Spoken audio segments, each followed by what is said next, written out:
ایک دیہاتی نے گارے مٹی سے اپنا گھر بنایا۔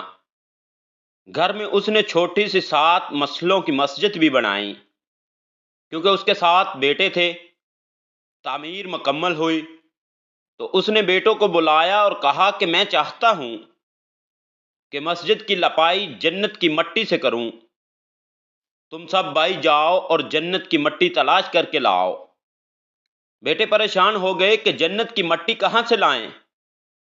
باپ کا حکم تھا، 6 بیٹے ڈھونڈنے نکل کھڑے ہوئے، جبکہ سب سے چھوٹا اور 7واں بیٹا بیمار تھا، گھر پر ہی رہا۔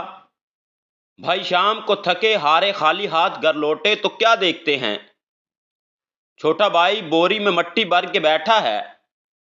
باپ نے پوچھا، بیٹے گھر بیٹھے تجھے جنت کی مٹی کہاں سے مل گئی؟ بیٹے نے کہا، سارا دن ماں کے پیچھے پیچھے پھرتا رہا، جہاں جہاں وہ قدم رکھتی تھی وہاں وہاں سے مٹی اٹھا اٹھا کر جمع کرتا رہا، یہ وہی مٹی ہے